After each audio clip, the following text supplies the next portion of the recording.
I didn't know anything about Azula, so what was she gonna do that Zuko, who's older, hasn't been able to for 3 years searching for the Avatar? It would have been much better if we didn't know anything about Azula and Fire Lord Ozai until we got to season 2. Just like in the original. We know season 1 didn't honor the characters as we've come to know them. They may have been able to do it if they didn't cram all the characters into the story right from the start. In the animation, Azula and Fire Lord Ozai are in a flashback in season 1 in the Storm episode. You see Azula, she's a girl, but you don't see Ozai's face. But in the present timeline of the story, they only appear at the end of season 1 and you still don't see Ozai's face. And after that, there's all this excitement, hype and questions that we were losing our minds over back in the day. We couldn't wait for season 2. And I didn't know anything about Azula, so what was she gonna do that Zuko, who's older, hasn't been able to for 3 years searching for the Avatar? All these assumptions were forming in my head, and I'm going through the scenarios, which is exactly what good writing should make you do. Keep you on the hook,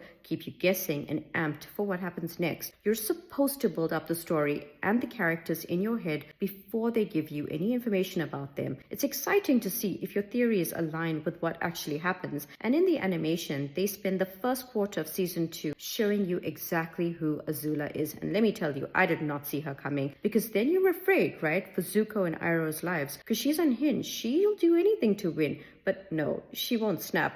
Not then. She knows exactly what she's doing. She has everything and everyone under her control. And if in season 2 of the live action, you showed me Azula recruiting May from Omashu, when she pretends, I mean, it could be genuine, but I think she pretended that she didn't care that her baby brother was abducted, or visiting Ty Lee at the circus and setting her nets on fire, and then seeing Ty Lee immediately fall in line. That would have told me everything I needed to know about who Azula is, how calculated, cruel, and manipulative she is, how she always gets her way, and how there's not one single person who can tell her no, even her so-called friends who do anything to appease her. But compared to Ozai, Azula actually does go through a character arc. From her baseline, you could argue it either way, that her character arc is positive or negative, because her character is that complex. Because just when you think her character feels solidified, you think she's forged in fire and made of steel, near the end of book 3, she's betrayed by her closest friends. The worst and saddest part is that she can't understand why. It stems from her inability to connect meaningfully with anyone, family or friends,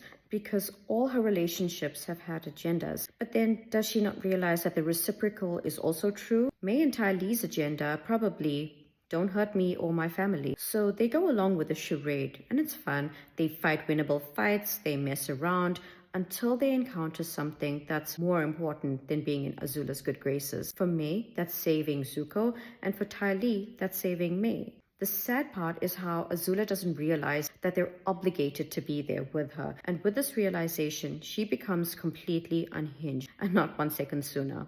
I think she truly believed that May and Ty Lee loved and adored her and would do anything for her. She's delusional, but those beliefs keep her on track, especially because she believes she's their friend. She's not. This is how she's different from Ozai, who is your run-of-the-mill psychopath. She's a narcissistic sociopath. She perceives herself, and that is where it ends. And when she realizes that other people don't perceive her the same way she perceives herself, that's when all of this unravels and she loses her marbles. This project is just too precious to be handled by people who don't get how much deeper it is, because it is that deep. How I interpret and analyze the characters from Avatar the Last Airbender is surface level at best.